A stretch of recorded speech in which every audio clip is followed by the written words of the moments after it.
What's up, guys? John Stargarian here, and I'm going to talk briefly about my play on Aljamain Sterling against Corey Sandhagen.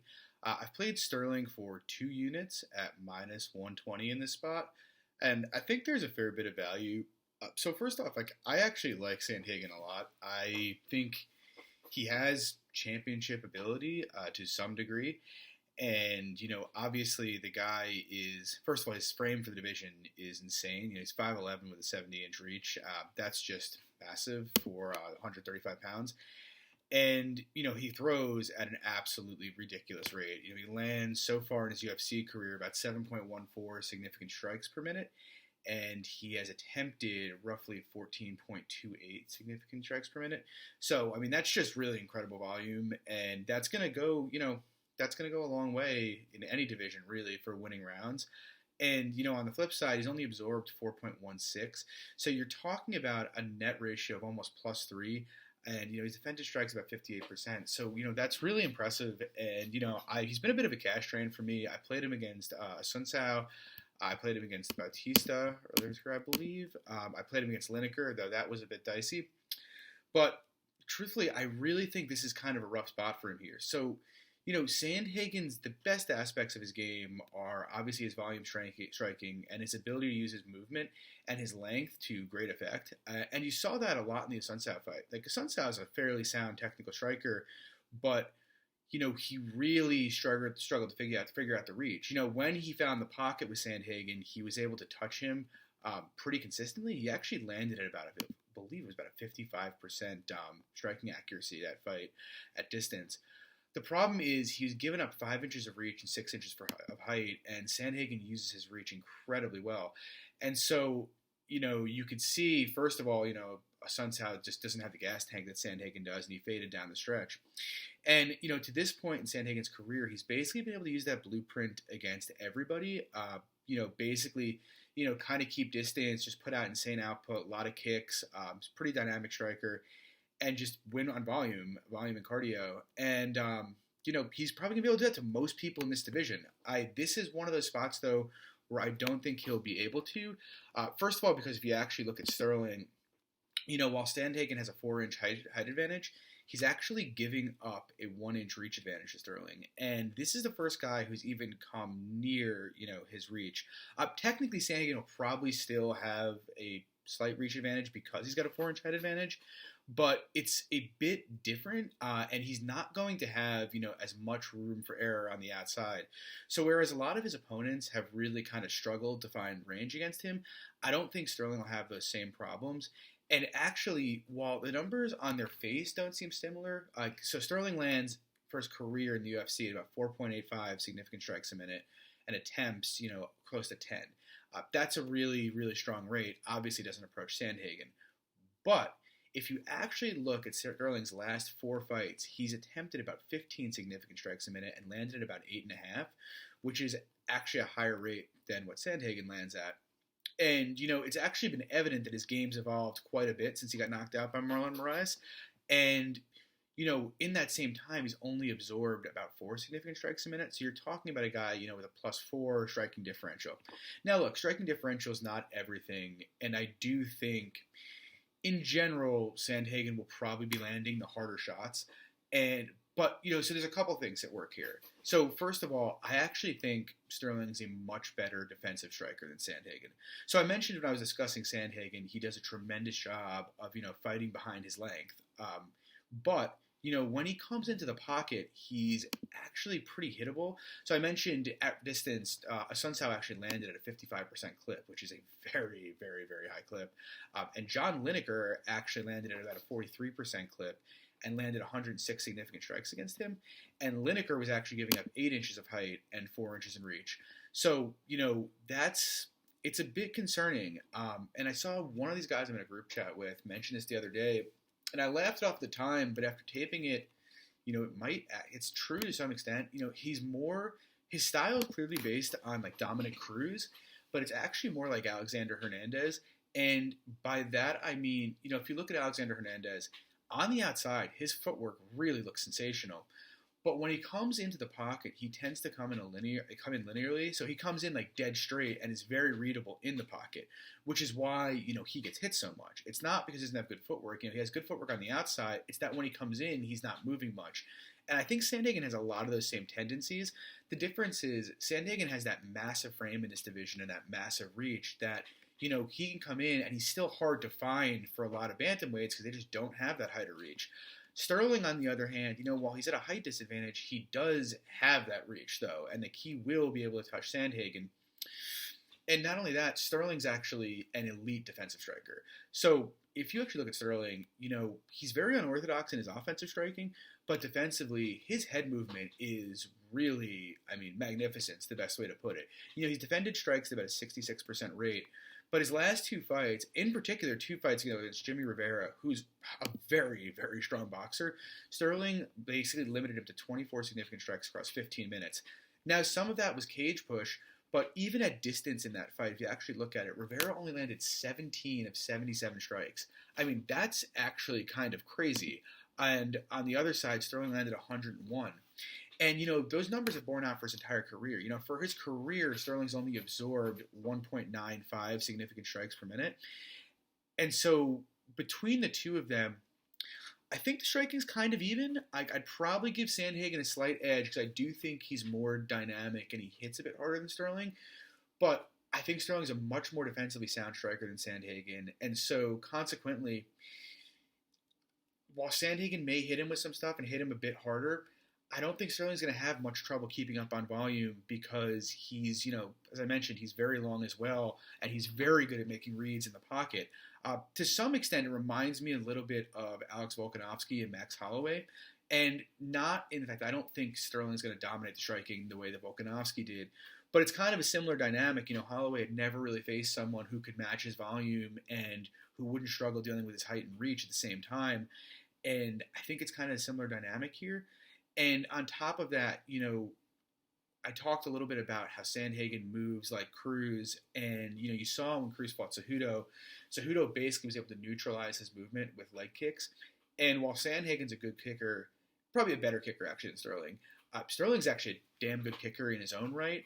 And so if he employs the low kick consistently, I think he can have a lot of the same success that like a Volkanovski or a Cejudo had against Cruz and Holloway, and basically slow Sandhagen's movement considerably.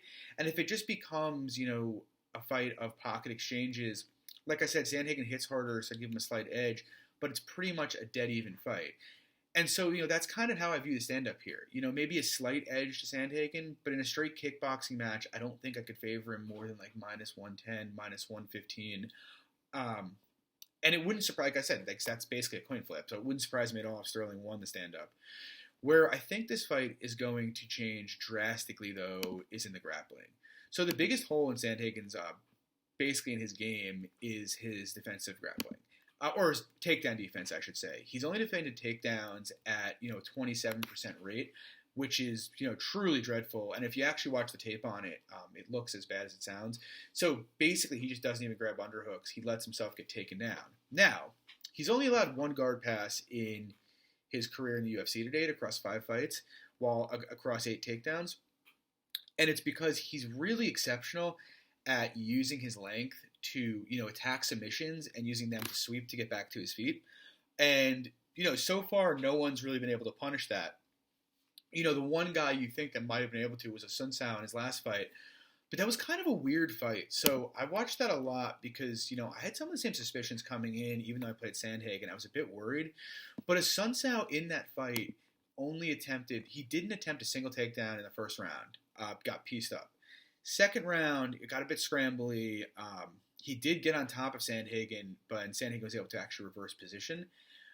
And in the third round, he landed 3 takedowns. The problem is Sandhagen was putting a bit of a pace on him. And, like I mentioned, Sun Tzu's 38 years old. And Sun Tzu just looked totally gassed out in round 3. And so while Sandhagen was able to get up, he gave his back to Sun Tzu 3 separate times. The first time he tried to attack submission, was eventually able to reverse position.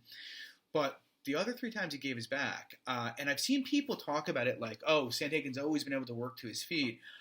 Sun Tzu's got a good top game. It's like, yeah, that's true. But Sun Tzu was visibly exhausted and just didn't have the same burst he did in round 1. And so it's like an earlier career Sun Tzu is probably jumping on that, putting hooks in and on his back. And so that's kind of the issue I see here. So like on the other side, you have Sterling, and I don't think Sterling's the best wrestler, to be clear. He's a little slow on his entries, or maybe not slow, but he's not great at driving through. But he will attempt takedowns in volume. He's landed 1.9 for 15 minutes across his career, and he attempts roughly 9 a fight. So he's going to attempt them in volume. And as I mentioned, Sandhagen doesn't even really make much of an attempt to stop takedowns. And so consequently, if he's attempted 32 takedowns across his last 4 fights, Sterling, that is. So you're talking about 8 a fight. So it's pretty reliable, I believe, that he's going to attempt takedowns here. And if he's going to attempt 8 takedowns, I think you can reliably expect him to land 3 to 4 against Sandhagen, and potentially more. I guess if you were going to look at the low end of the spectrum, like what's the lowest he'd land? Maybe 2 if Sandhagen's, defending them well, or he's not shooting as much. And on the high end, 6 to 7. So he's going to attempt and land takedowns here. Once the fight gets down, Sterling, if he's on top, first of all, has a tremendous control game, definitely better than anyone Sandhagen's faced. And I've seen some people say, well, Sterling doesn't have a better top game than a Sun Tzu. It's like, well, I strongly disagree with that, first of all. But this isn't, again, Sterling is 30. He's not 38 like a Sun Tzu is. This is a guy in the prime of his career who's been making adjustments every fight. But second of all, Sterling's top game is legitimately elite.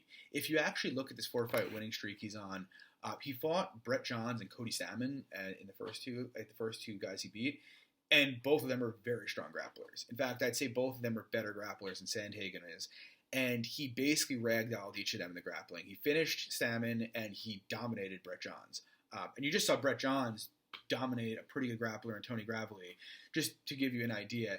And when Sterling gets on top of you, he's great at advancing position, and he's great if you give your back to him at block, basically taking back mount. And he'll throw ground and pound. He's also got a legitimate black belt under Matt Serra, and Serra's a Renzo Gracie black belt, and so. When I'm thinking about this, it's like, can Sandhagen attack submissions and sweep him off? And, yeah, he could, and maybe he'll get him up that 1 or 2 times. But if Sandhagen's throwing up an armbar against Sterling, I really think the most likely outcome is Sterling probably pressure passing that into side control. And if Sterling gets into side control against Sandhagen, he's probably going to end up holding him there or potentially mounting him. And, so again, just to kind of, I know I'm getting long in the tooth here, but just to circle back to it, Sandhagen uses his length a lot to attempt those sweeps. And Sterling, as I mentioned earlier in the striking, is as long as Sandhagen is, at least with his arms. And he's pretty tall in general compared to guys Sandhagen's used to facing. And so I'm kind of inclined to think if Sandhagen looks to throw up submissions, there's a strong chance that Sterling could pass his guard there. And if Sterling does advance to a dominant position, he's probably not going to relinquish it. And on the other side of the coin, if Sandhagen decides to just get up like he did with Sun Tzu and just gives his back to him, I really, Sterling is the kind of guy who will put hooks in. And I really think there's a strong possibility that he ends up on Sandhagen's back, in back mount, raining ground and pound, and potentially attacking submissions. And so, that's really where I see the chasm in this fight and why I think there's value on Sterling. Because the bottom line is the fight's going to hit the mat here if Sterling wants it to. And Sterling, as I mentioned, has an elite top game, and Sandhagen doesn't really have traditional get-ups.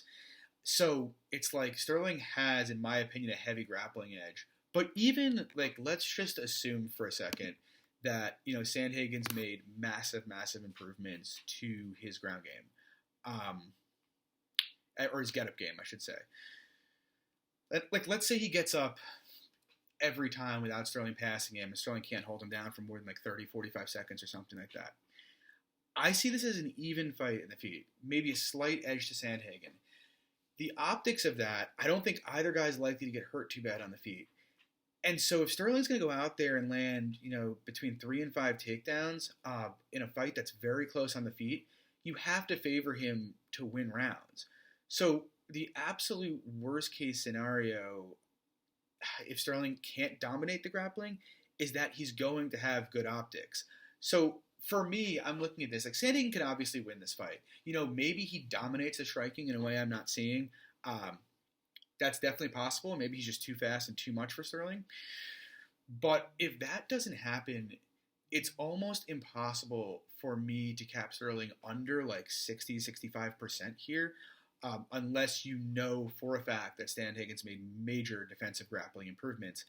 And we just don't have the data to assume that. If he grapples the same way he did against the Sun Sao, I have to favor Sterling at like a 65 to 70% rate here.